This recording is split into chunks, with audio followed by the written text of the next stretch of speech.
আসসালামু আলাইকুম রহমতুল্লাহি বারাকাতুহু। আমার প্রিয় ভিউয়ার্সবৃন্দ, আশা করি সকালে ভালো আছেন। আসলে মাঝে মাঝে দুই একটা ভিডিও না করলে হয় না, ওগুলো নিয়ে করতে হয়।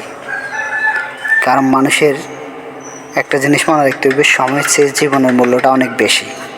যেখানে আপনার জীবনটাই থাকবে না, সেখানে আপনি তাড়াহুড়া করি কী লাভ। তো আজকে যে ভিডিওটা এখন স্ক্রিনে দেখতেছেন, এটা হচ্ছে হাতিয়া প্রাইভেট হাসপাতালের সামনে। এখানে আসলে দোষটা ছিল কার? এই যে অটো রিক্সাওয়ালার। কিন্তু টমটমওয়ালার কোনো দোষ ছিল না, কিন্তু ক্ষতিটা কিন্তু হয়েছে। তো আশা করি আমরা যারা গাড়ি চালাই বা করি, ওভারটেক করার সময় ক্রসিং কোনো রাস্তা এগুলো দেখে আসলে চলতে হয়।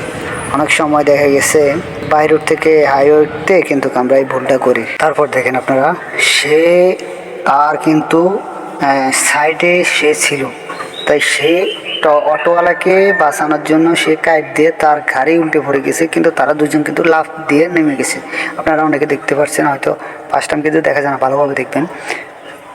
তো এখন যে ক্ষতিটা কিন্তু হতো ওই টমটমওয়ালা দুইজন, রিক্সাওয়ালা কিন্তু তেমন হয় নাই।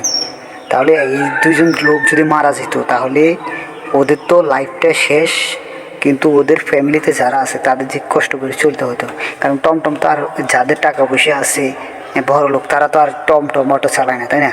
তাহলে তাদের জন্য তাদের ফ্যামিলিটা কিন্তু অনেক কষ্টে জীবনযাপন করতে হতো। তো আপনারা, আমি মনে করি আসলে এটা কিন্তু মানে একটা সমাধান না যে আপনি বলবেন। কারণ এখন মানুষের এত অভ্যাস খারাপ যে আপনি ভালো একটা উপদেশ দেবেন সেটা না করে জ্ঞান দিতে আসছে, উপদেশ দিয়ে কিছু করতে পারবেন না।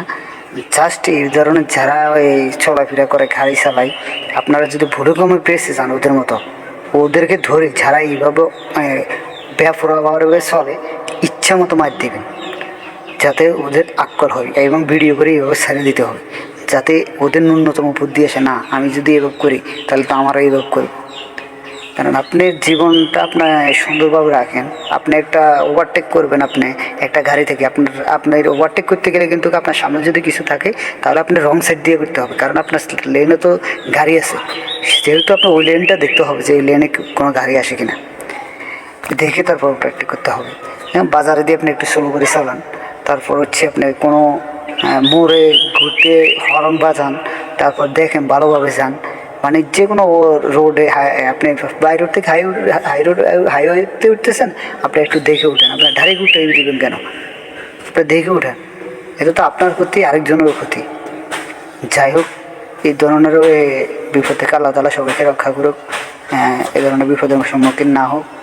আর আপনি সবসময় এটা ভাবনা করে চলবেন, ঠিক আছে? এই যে অটোওয়ালাগুলো কিন্তু খুবই খারাপ। শহরে দেখতাম, আমি শহরে আমি ছিলাম, যতদিন ছিলাম 8 বছর ছিলাম, দেখছি। কারণ শহরে আপনি হাইটে যাবেন পাশ দিয়ে, আপনার অটো ধাক্কা মারি ফেলাই দিছে। এখন হাতিয়াতে কারেন্ট আসছে, আসার পরে অটোর তো অভাব নাই, এরা বেপরোয়া গাড়ি অটো চালায়। হ্যাঁ, তার চেয়ে বড় কথা হচ্ছে অটো চালায়, বড়রা চালায়, কিন্তু 7-8 বছরের বাচ্চা আছে আমার সামনে দেখা, নাহলে 6-7টা ছেলে আছে জাহাজ মারাতে গাড়ি চালায়। আবার আমাদের হিলটন রোডে দেখছি একটা ছেলে আছে, ওর বয়স সর্বোচ্চ 7 বছর, ও গাড়ি চালায়। ওরে গাড়ি, ওরে বমি খাতা নিয়ে স্কুলে পাঠান, যেটার কথা বলছি এখন। ওদের ফ্যামিলির কিন্তু আর্থিক অবস্থা ভালো, ওর কিন্তু অটো চালানোর কোনো দরকার নাই, কিন্তু তারপরে ও অটো চালাইতেছে। চালাক, ভালো কথা। ওর তো এই বয়সে এটা অটো চালানো কোনো এটা রাইটে নাই।